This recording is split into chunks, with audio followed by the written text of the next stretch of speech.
Live wire खबर अब तक के आज के इस अंक में आपका स्वागत है। मैं हूं आपके साथ उपमा शर्मा। खबर अब तक में आगे बढ़ने से पहले नजर आते इस वक्त की प्रमुख सुर्खियों पर। अनंतनाग में आतंकियों की फायरिंग में ही ढेर हुआ लश्कर का आतंकी, सुरक्षा बलों पर किया था हमला।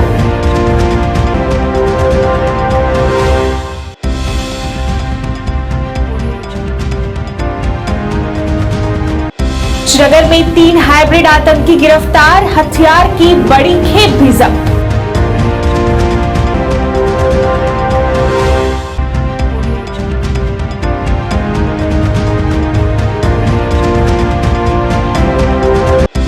कुपवाड़ा के माचल सेक्टर में हुए हिमस्खलन में शहादत पाने वाले जवानों को सेना ने दी अंतिम विदाई, नमाकू से किया विदा।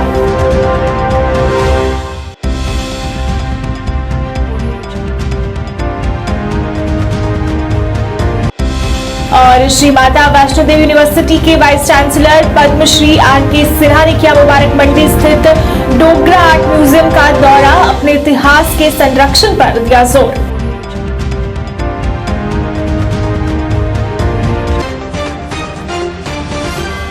अब समाचार विस्तार से।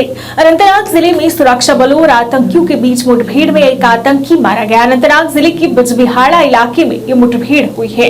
मुठभेड़ में मारे गए आतंकी की पहचान हाइब्रिड टेररिस्ट कुलगाम के सज्जाद के रूप में हुई है।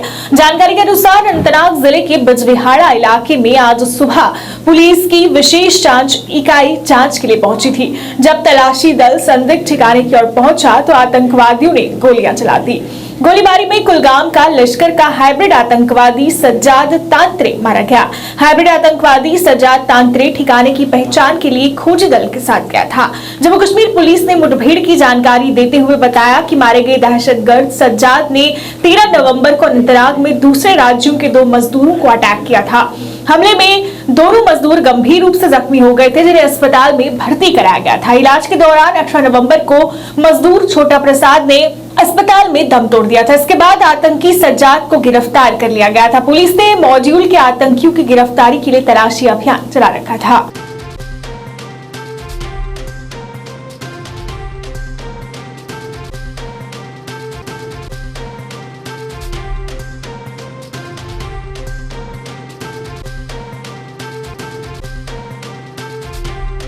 श्रीनगर में आज सुरक्षा बलों ने 3 हाइब्रिड आतंकियों को पकड़ा है। पुलिस ने उनके पास से हथियार भी बरामद किए हैं। इस संबंध में पुलिस ने मामला दर्ज कर आगामी कार्रवाई शुरू कर दी है। जानकारी के अनुसार सेना के 2 आरआर और श्रीनगर पुलिस ने श्रीनगर के बाहरी इलाके से 3 हाइब्रिड आतंकियों को गिरफ्तार किया है। पुलिस ने उनके पास से 3 AK राइफल, 2 पिस्तौल, 9 मैगजीन और 200 राउंड की भारी खेप के साथ जब्त की है। मामले में पुलिस की जांच जारी है।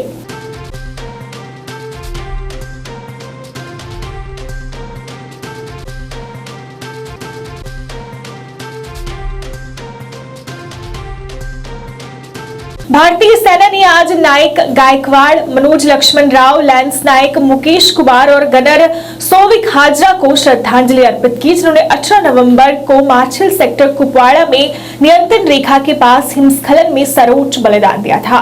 बीबी कैंट में एक सम्मान समारोह में Chinar corps commander lieutenant general ADS Aujla और सभी रैंकों ने गर्वित राष्ट्र की ओर से वीर सैनिकों को श्रद्धांजलि दी। शहीदों को श्रद्धांजलि देने के बाद उन्हें अंतिम क्रिया के लिए उन्हें उनके पैतृक निवास स्थान भेज दिया गया।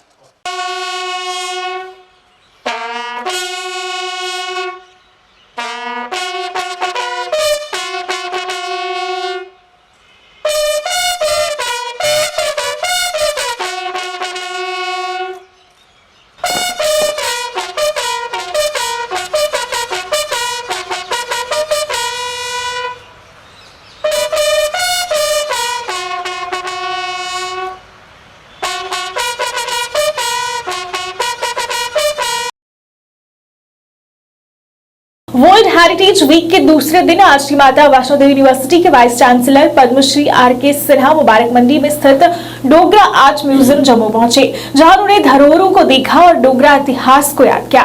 इस मौके पर उन्होंने म्यूजियम में लगी प्रदर्शनी को देखा और इसकी सराहना भी की। उन्होंने कहा कि किसी भी देश की धरोहर मात्र एक इमारत नहीं, अपितु उस देश की संस्कृति और इतिहास का व्याख्यान करती है। किसी भी देश का इतिहास उसकी धरोहर से ही जाना जा सकता है। बेसिकली ब्रिटिशर्स के लिए भी हेरिटेज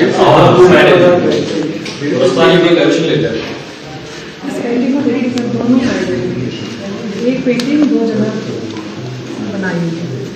यहाँ पे देखिए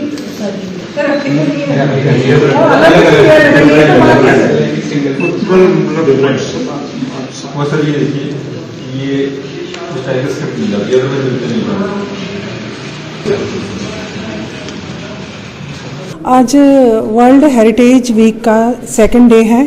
तो आज श्री माता वैष्णो देवी यूनिवर्सिटी के वाइस चांसलर साहब पद्मश्री आर.के. सिन्हा जी हमारे बीच में आए हैं। तो साथ ही साथ रजिस्ट्रार साहब हैं माता वैष्णो देवी यूनिवर्सिटी के। तो यहाँ पर हम एक बहुत ही मेगा इवेंट करवाने जा रहे हैं। जैसे कि पहले तो उन्होंने म्यूज़ियम में सारा गाइड किया, यहाँ पर उनको अच्छे से गाइड किया, उन्होंने म्यूज़ियम को बहुत अच्छे से देखा। और साथ ही साथ अब इसके बाद हम एक हेरिटेज बैठक करने जा रहे हैं और उसके बाद एक हेरिटेज वॉक होगी जो मुबारक मंडी पैलेस की होगी। देखिए, जो विश्व विरासत सप्ताह अभी चल रहा है, ये विश्व विरासत सप्ताह हम मनाते ही हैं इसी के लिए कि लोगों को इसका महत्व बताया जाए, लोगों को इसके संरक्षण करने के उपाय बताए जाएं और विरासत हमारी न केवल पहचान है बल्कि हमारा गर्व है, गौरव है, सभ्यता की, संस्कृति की और समाज की। ये एक अलग पहचान देती है कि किस किस समय में किस तरह की सभ्यताएं विकसित हुई हैं। और उसमें न केवल कला का बल्कि जब विरासत की हम बात करते हैं तो हमारे पास जो भी जीव जंतु से लेकर के पेड़ पौधों हैं उनको भी हम विरासत मानते हैं। और खास करके वैसे जगहों का, जैसे देख लीजिए कश्मीर में हांगुल, वो हांगुल यहीं मिलता है, बाकी कहीं नहीं मिलता है। श्री श्री 1008 महामंडलेश्वर स्वामी अक्षर आनंद गिरी जी महाराज के आयोजन में 17 नवंबर 2022 से 4 दिवसीय विराट वेदांत सम्मेलन चल रहा है। निरंजन वेदांत संन्यास आश्रम पाटी जिला सांबा में आज अंशुमन एवं रोशी शर्मा की सुपुत्रियों शांभवी, गौरांगी एवं दिव्यांगी ने असाधारण योग आसन करके लोगों को मंत्र मुक्त कर दिया। उनके योग गुरु राजेश जी को बालिकाओं सहित सम्मानित किया गया। इस मंच से सरस्वती सम्मान एवं पद्मश्री से विभूषित पद्मा सचदेव को भी श्रद्धांजलि अर्पित की गई।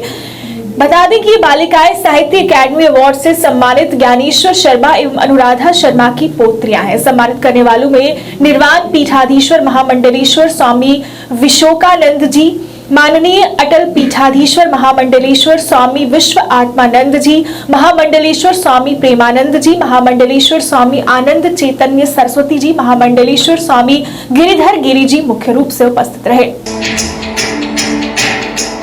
Very good.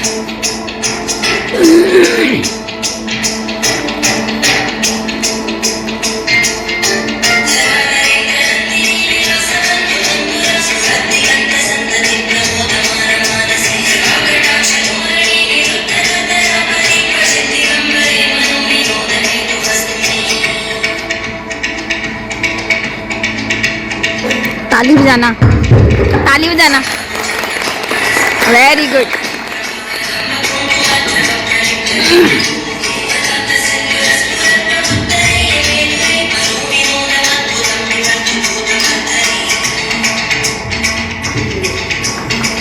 बहुत सुंदर, very good.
Health and sanitation विभाग के चेयरमैन राजकुमार द्वारा शास्त्री नगर का दौरा किया गया। इस दौरान उनके साथ भाजपा जिला अध्यक्ष विनय गुप्ता, पूर्व मंत्री श्याम चौधरी और अन्य गणमान्य लोग मौजूद रहे। इस मौके पर राजकुमार ने लोगों की समस्याओं को सुना और उन्हें हल करने का आश्वासन दिया। चाहे और भी कोई काम है केटरा भी आ गया तो नहीं आ गया बाकी फ्लाइट शायद कुछ ठीक करानी है। हमारे बीच में भारतीय जनता पार्टी के प्रदेश के उपाध्यक्ष पूर्व मंत्री श्री श्यामनाथ जी, जो चीफ पैटर्न है माननीय संजय ढगाना का, आज राजकुमार जी जो हेल्थ एंड सैनिटेशन चेयरमैन हैं जम्मू म्यूनसिपल कॉर्पोरेशन के, इनके साथ टूर किया जहाँ पे बहुत सी समस्याएं थी, शिशु संबंधी बहुत ज़्यादा प्रॉब्लम थी। यहाँ पे मैं धन्यवाद करना चाहता हूँ श्याम चौधरी जी का, जिन्होंने अपने प्रयास से ये बहुत ही बढ़िया जो कार्य किया है, खाली करवाया है। और Rajkumar ji health and sanitation जो चेयरमैन है, उनका जो कॉर्पोरेशन का काम था, सफाई का, PHC का काम था, इन्होंने पूरा प्रयास किया करने का। हमारे चेयरमैन राजकुमार तरखान जी, जिनका आज दौरा था हमारे संजय नगर एरिए में, जहाँ शिशु समाधि है, जिसका काफ़ी दिनों से डिस्प्यूट भी चल रहा था और इनके सबके संयोग से इसको खाली करवाया गया। और जो भी हमारी संजय नगर की जो पार्क है, उसके लिए जितनी भी हमारी उस समस्या थी, जिसकी ज़रूरत थी, हमारे प्रधान नरेंद्र गुप्ता जी ने सब बातें बताई है। और चेयरमैन साहब ने आश्वासन दिया कि आप लिखकर मुझे जो जितनी भी आपने ये बातें कही हैं, उन पर हर बात का अमल होगा, जो आप लिखकर हमें भेजें। इसके साथ ही हमारे जिला प्रधान विनय जी, फूकी जी, हमारे एसोसिएशन के सब साथी जहाँ आए हैं, और इन्होंने पहले भी हर जगह जहाँ जहाँ गए हैं, पूरी अच्छी तरह से ईमानदारी से अपना काम कर रहे हैं। खुशी की बात है कि मुझे यहाँ पर सफाई व्यवस्था देखने के लिए बुलाया गया था। मेरे साथ श्याम चौधरी जो एक्स कैबिनेट मिनिस्टर और भारतीय जनता पार्टी के वाइस प्रेसिडेंट विनय गुप्ता जी जो जिला अध्यक्ष हैं, कुकी जी जो सेक्रेटरी हैं, और मारनी बाग एसोसिएशन के जितने भी अधिकारीगण जहाँ पर आए हुए हैं, इनका भी मैं तहे दिल से शुक्रिया अदा करता हूँ, क्योंकि ये एसोसिएशन जो है चौधरी जी की रक्षा में जैसे काम कर रही है, मैं इनकी बहुत ही सराहना करता हूँ। क्योंकि जो काम इन्होंने मुझे बताए वो बिल्कुल ही जायज़ काम थे, लेकिन लास्ट में इन्होंने एक काम और हमें बताया, वो तो बिल्कुल जायज़ काम था, जो शिशु समाधियों की सफाई का था। अगर ये लोग बाहर के लोग यहाँ पर कब्जा कर जाते तो मुझे लगता नहीं सर यहाँ पर एक ईंट भी कोई ला सकता। कोऑपरेटिव डिपार्टमेंट की ओर से किश्तवाड़ में एक सप्ताह का कार्यक्रम आयोजित किया गया। ये कार्यक्रम इस समय देश भर में चल रहे कोऑपरेटिव वीक के तहत आयोजित किया गया, जिसमें डिपार्टमेंट के एक अधिकारी मौजूद रहे, जिन्होंने कोऑपरेटिव के बारे में जानकारी दी और कैसे लोग इसका लाभ ले सकते हैं, इसके बारे में विस्तार से बताया। पूरे हिंदुस्तान में ऑल इंडिया कोऑपरेटिव हफ्ता मुनक़्क़द करवा रही है। इस हफ्ता भर के प्रोग्रामों में तहरीक इमदाद बाहमी के मुख्तलिफ पहलुओं पर नज़रसानी की जाती है। इससे पहले कि मैं अपनी बात मुकम्मल कर लूँ, हमें तहरीक इमदाद बाहमी के बारे जानकारी होना लाजमी है। और थोड़ा सा लोन के लिए पैसा देती थी, इससे ज़्यादा नहीं देती थी, लेकिन वो पैसा भी जब हमें मिलता था, हम उस पैसे का जो है वो गलत इस्तेमाल करते थे, उसको खाते थे, उड़ाते थे, उसके बाद सोसाइटियाँ नहीं बनती थी। तो मेरी ये गुजारिश है कि ये कोऑपरेटिव वीक जो है, ये सिर्फ एक दिन नहीं मनाना है। बेसिकली इसका फंडा है कि पूरे हफ्ते में हमने कोऑपरेटिव्स को रिव्यू करना है। हमारे पास जितनी सोसाइटियाँ बनी हैं, उनको हमने देखना है क्या वो लोग सच में ज़मीनी सतह पर काम कर। पहले इस चीज़ को समझें कि कोऑपरेटिव क्या है। जब हम गुजरात गए तो मुझे बताया गया, तब तक मुझे भी पता नहीं था, अगर आपको भी पता होगा। हर घर में हम अमूल दूध पीते हैं, अमूल। अगर आप देखोगे अमूल जो है, it is the leading example of cooperative. 2-4 लोग गुजरात के एक गाँव में मिले, उन्होंने 3 गायें ले ली, सिर्फ 3 गायें। उन्होंने कहा हम देखेंगे ज़रा बिज़नेस कैसे बना। ये वानी साहब ने भी बोला और मेरे दिल में भी बहुत सारी चीज़ें इसके प्रति सवाल खड़े उठते हैं, लेकिन ये समय हमको उन चीज़ों के लिए नहीं, जो पीछे गया बीती बात को हमने फिर से रिपीट नहीं करना है। तो पर्टिकुलरली आप पीछे जो भाई लोग हैं वो मेरी तरफ सुनेंगे कि भाई कोऑपरेटिव का मकसद क्या है, जिस तरह से इसकी हिस्ट्री क्या है। आपको रैना साहब, रजिस्ट्रार साहिबान ने, वानी साहब ने, दूसरे लोगों ने भी बोला। इसका जो है हमारे सामने जो जो इसका एक नमूना है पूरे दुनिया में, अमूल आनंद, अमूल का फुल फॉर्म है आनंद मिल्क यूनियन लिमिटेड। फार्म भर के जब सैंक्शन आएगी, फार्म में कुछ नहीं, ज़्यादा फॉर्मेलिटी नहीं, एनिमल हस्बेंड्री के वहाँ पर आए डीसी ऑफिस में या कहीं पर हमारा डॉक्टर साहब मिलता है, उसको आप पूछिए कि भाई ये फार्म हमको दे दो, आपको मिलेगा। इसलिए आपको लाख रुपए अगर 1.25 लाख करोगे खर्च तो 90,000 तो 15 दिन के बाद आपके खाते। किश्तवाड़ जिले के लोग वहां पर चल रही बिजली की अघोषित कटौती से परेशान हैं। हमारे संवाददाता से बात करते हुए लोगों ने अपनी समस्या का इजहार किया और कहा कि सर्दी का मौसम आते ही यहां पर अघोषित बिजली कटौती शुरू हो जाती है, जिसकी वजह से लोगों को कई परेशानियां झेलनी पड़ती है। लोगों ने इस ओर ध्यान देने और उनकी समस्या के समाधान की मांग की। किश्तवाड़ में मौसम सरमा शुरू होते ही अगर हम बात करें किश्तवाड़ के लोगों की, लगातार पिछले कई दिनों से लोगों की मांग एडमिनिस्ट्रेशन के साथ साथ पूरे जम्मू कश्मीर इंतजामिया से भी रही है कि यहाँ पे जो बिजली लगातार बिजली की कटौती दिन ब दिन बढ़ती जा रही है। उसी हवाले से अगर हम बात करें, यहाँ पे जो आज हमारे साथ बात करने के लिए सोशल एक्टिविस्ट हैं हमारे साथ शाकर पीर साहब, आइए हम इनसे ही बात करेंगे, शाकर सदीकी साहब से, कि आखिरकार क्या वजह है कि आज भी इस डिजिटल इंडिया के दौर में किश्तवाड़ के अंदर इस तरह की हालात देखने को मिलती है। आइए हम मजीद इनसे ही बात करेंगे। जी शाकर साहब, आपका स्वागत है। क्या बताना चाहेंगे आखिरकार क्या वजह है कि आज भी किश्तवाड़ के अंदर बिजली गुल रहती है? दीपक जी, आपका बहुत बहुत शुक्रिया। मैं Shakir Siddiqui, president public awareness front Kishtwar. जैसा कि आपने फरमाया कि बिजली मौसम सरमा शुरू होते ही यहाँ बिजली की कटौती शुरू हो जाती है, अनशेड्यूल्ड पावर कट होता है, लोग काफ़ी परेशान हैं, बिजली यहाँ नहीं होती है। तो इस सिलसिले में मैं लोगों की जानकारी के लिए और सरकार आपके माध्यम से, आपके ज़रिए में एलजी सरकार के नॉलेज में लाना चाहता हूं कि ये जो एनएचपीसी लाइन है 132 केवी लाइन जो है, इस पे लगभग 75 मेगावाट बिजली हम मिलती है। ये जो एनएचपीसी लाइन है, इस 75 मेगावाट में से 40 मेगावाट डोडा वाले इस्तेमाल करते हैं, बाकी 35 मेगावाट किश्तवाड़ को बिजली मिलती है। उस 35 मेगावाट में हमें यहाँ प्रोजेक्ट हमारे यहाँ किश्तवाड़ में बनते हैं, वो बिजली इस्तेमाल करते हैं।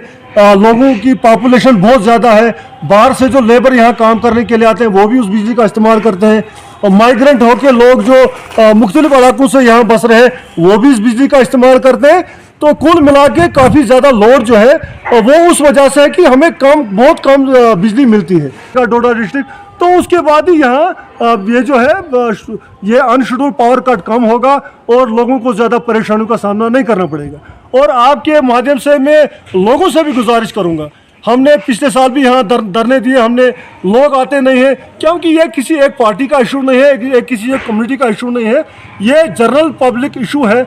इसमें सभी लोग बिजली को इस्तेमाल करते हैं, सभी लोग परेशान हैं इससे। मैं यहाँ एडमिनिस्ट्रेशन की नॉलेज में लाना चाहता हूँ, SLDC कट जो उधमपुर से करते हैं वो गर्मियों में करते हैं, इसलिए कि जम्मू में गर्मियों के सीज़न में उनको बिजली की कमी होती थी तो उस कट का इस्तेमाल करते थे। लेकिन बदकिस्मती से अभी तक 2 दफ़ा ये SLDC कट उधमपुर से उन्होंने किया है, सर्दी में भी। आजकल तो जम्मू वालों को उतनी गर्मी का वो प्रॉब्लम नहीं है, लेकिन आज भी उस कट का इस्तेमाल करते हैं जिससे लोगों को बड़ी परेशानी होती है। तो लिहाजा हम सरकार से गुजारिश करेंगे, एडमिनिस्ट्रेशन से गुजारिश करेंगे, ऐसे कट बंद होने चाहिए। जिला प्रशासन सांबा द्वारा आज कृषि विभाग और फार्मर्स वेलफेयर सांबा के साथ मिलकर ब्लॉक राजपुरा पंचायत चकदुलमा में कस्टम हायरिंग सेंटर का उद्घाटन किया गया। इस मौके पर काफी संख्या में लोगों ने भाग लिया, जिन्होंने इसके लिए प्रशासन का शुक्रिया अदा किया।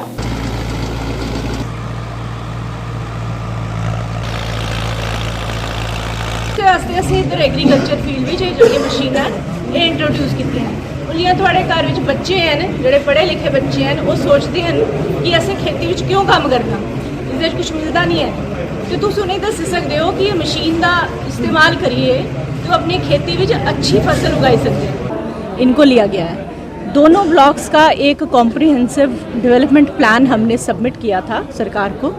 उसमें हमने अलग अलग सेक्टर्स में कंपोनेंट्स रखे हुए थे, और इसमें जो आज आपने यहाँ पे देखा, ये एग्रीकल्चर सेक्टर में हमने ये सुपर सीडर्स और कुछ मशीनें जो आप देख रहे हैं, जिनकी टेक्निकलिटीज़ आपको अभी एग्रीकल्चर वालों ने बताई हैं, इनके यूज़ से एक तो ये होगा कि फार्म मैकेनाइजेशन का जो कॉन्सेप्ट है कि खेती में टेक्नोलॉजी का यूज़ करके आप कैसे प्रोडक्शन को बढ़ा सकते हैं, आप क्वालिटी ऑफ जो फार्मिंग है उसको कैसे बढ़ा सकते हैं, और इनकम जनरेशन जो हमारे माननीय प्रधानमंत्री बात करते हैं कि फार्मर्स की इनकम को डबल करना है, वो कैसे किया जाए। और इसमें जो सबसे ख़ास बात ये है कि हमने यहाँ पे एक कस्टम हायरिंग सेंटर बनाया है।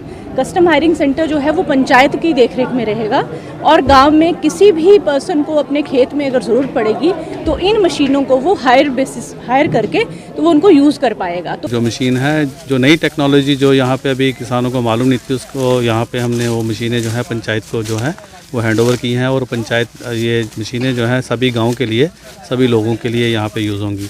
ये जो आप मशीन देख रहे हैं यहाँ पे, ये सुपर सीडर है, और सुपर सीडर का काम क्या है कि जब ये कटाई करने के बाद जो हमारी अगली फसल लगाने के लिए हमें ये ज़मीन को 3 से 4 बार जोतना पड़ता था। उसकी लैंड प्रिपरेशन में काफ़ी सारा समय भी लगता था और बहुत सारा पैसा भी। 3 से 4 जुताई का मतलब हो गया 3 से 4 हज़ार रुपया पर एकड़ का जो खर्चा है वो ज़मींदार का होता था। तो ये जो मशीन है, इससे कटाई के बाद सीधा ही जो है हम अपने खेत में बिजाई कर सकते हैं, और इसमें खाद और बीज जो है वो राइट प्लेसमेंट, इसकी कहाँ पे खाद होना चाहिए, कहाँ बीज होना चाहिए, वो सारे का सारा जो है वो लाइन सोइंग करते हुए ये हमारी बिजाई जो है जल्दी में कर लेगी, टाइमली कर लेगी, और बहुत सारा समय और बहुत सारा पैसा जो है किसानों का बचेगा। आज TSO सुरनकोट की अध्यक्षता में एक बैठक हुई, जिसमें सरपंचों, पंचों और BDC अध्यक्ष शफीक मीर ने भाग लिया। बैठक का मकसद उन लोगों को जागरूक करना था जो समाज कल्याण विभाग से विभिन्न योजनाओं के तहत पेंशन के नए दिशा निर्देशों के लिए पेंशन प्राप्त कर रहे हैं। एक बड़े संगीन मसले पर जो है हमारे यहाँ पर जो है पंचायत मेंबरान की एक मीटिंग थी सोशल वेलफेयर डिपार्टमेंट के साथ।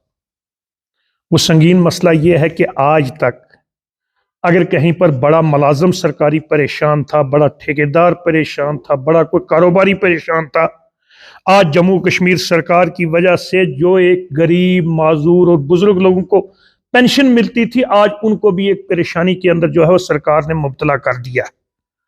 उसकी मिसाल में यह बताऊं कि एक नया हुक्मनामा जो है Jammu Kashmir social welfare department की तरफ से आया है, जो हमारे मुतलका मुलाजमीन हैं यहाँ पर, उनके पास आया है कि पेंशन वागजार करने की खातर बुजुर्गों की पेंशन जिसकी उम्र 90 साल या 95 साल है, माजूर लोगों की पेंशन जो है दोबारा से वागजार करने की खातर डोमिसाइल सर्टिफिकेट पेश किया जाए, यानी जिनकी पेंशन ऑलरेडी चल रही है, मैं उनकी बात कर रहा हूँ। उसके लिए जो बुजुर्ग लोग हैं और बेवा औरत हैं, उनको सोमवार वाले दिन यहाँ BMO जो हॉस्पिटल में सुरनकोट, वहाँ पे अपनी एज की सर्टिफिकेट बनेंगी, और जो हमारे हैंडीकैप्ड हैं उनका सैटरडे का दिन है, बार वाला दिन, उनकी सर्टिफिकेट बनेंगी, और उनको एक ऑनलाइन करवाने हैं ये सारे कागज, जो जैसे अभी सबने भी फरमा दिया आपको कि इनको एक तो जज का बेहनफी चाहिए, आधार कार्ड चाहिए, अकाउंट नंबर चाहिए, डोमिसाइल चाहिए, और जो बेवा हैं उनकी डेथ सर्टिफिकेट चाहिए। हैंडीकैप जो हैं उनके लिए हमें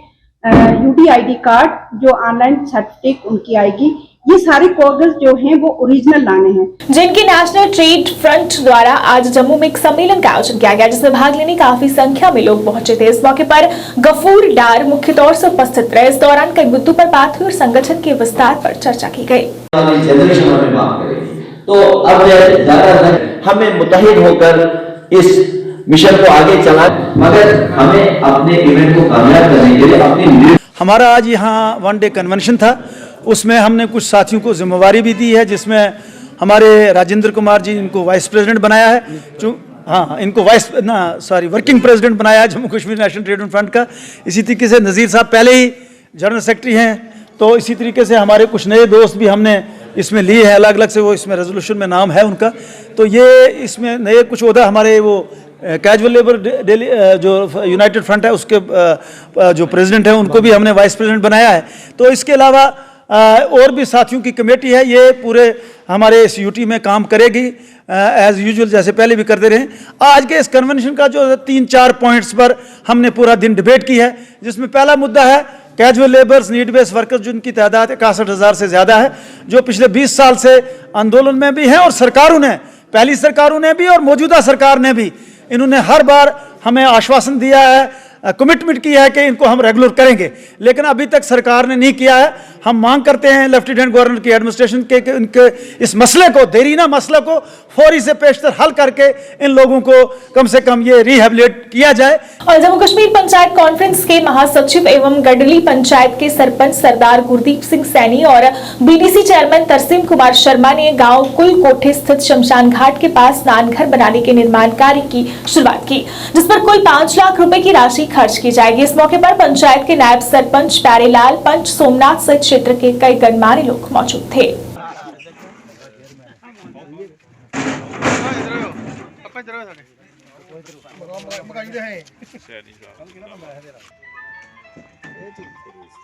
चलो जी कटो।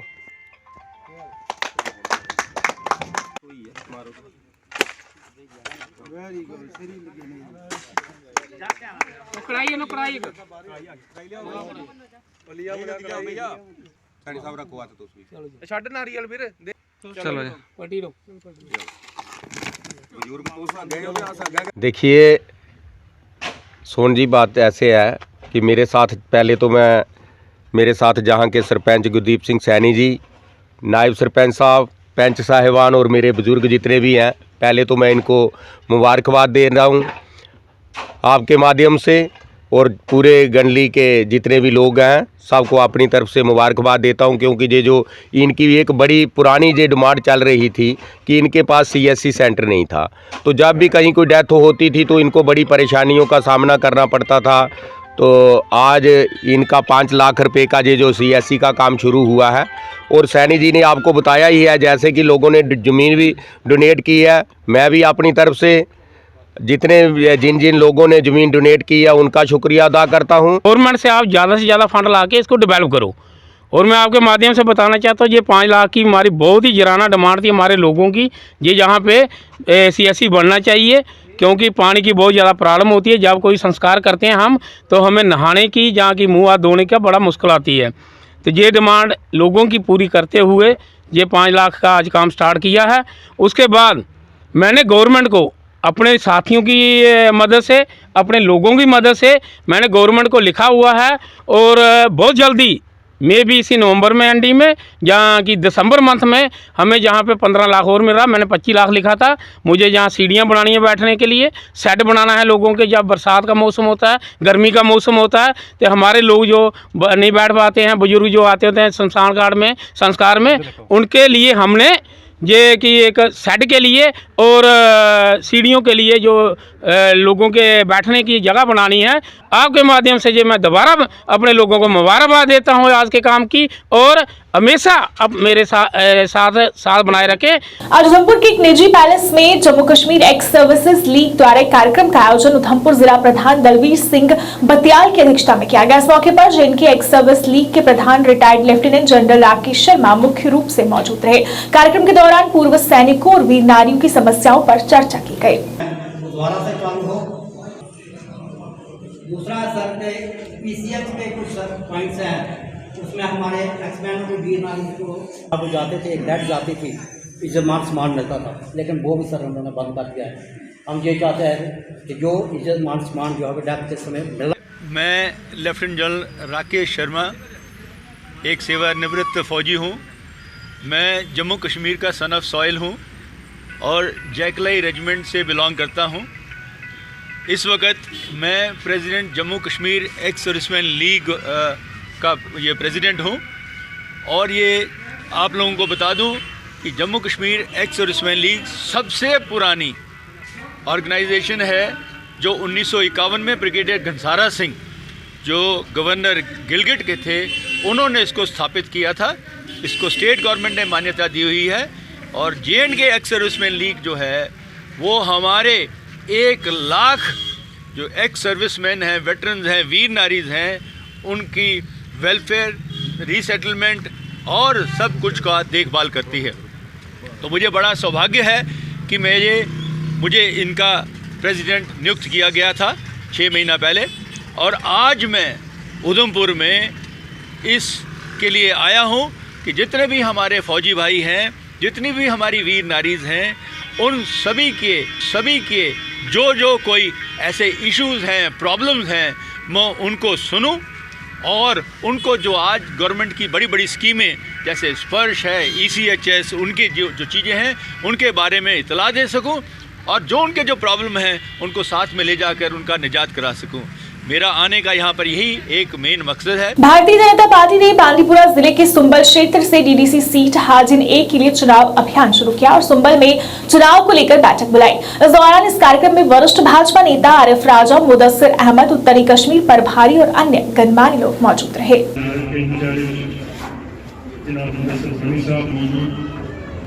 जुट के इस वक्त होना है और ये सीट जो है हमारी भारतीय जनता पार्टी के कार्यकर्ताओं का एक हमारा मीटिंग थी जो रिलेटिंग DDC इलेक्शन के बारे में। कोई जलसा नहीं था, ये हमारे कार्यकर्ताओं का प्यार था। कार्यकर्ताओं ने, संभल के कार्यकर्ताओं ने माना नहीं, हमारे डिस्ट्रिक्ट को बोला हम सारे आ जाएंगे। तो ये DDC इलेक्शन के रिलेटेड हमारी मीटिंग है और इस रणनीति बनानी है कि इलेक्शन कैसा होगा, कैसे हम अपने कैंडिडेट को जितवाएंगे। इसी रिलेटेड हमारी आज की ये बैठक थी यहाँ पर। यहाँ तो डेमोक्रेसी है, भारतीय जनता पार्टी डेमोक्रेसी में विश्वास रखती है, हम विश्वास रखने वाले लोग हैं और हमारे मोदी जी का स्लोगन भी है, सबका साथ, सबका विकास, सबका विश्वास और सबका प्रयास। सबको हक है और हम भी मैदान में हैं।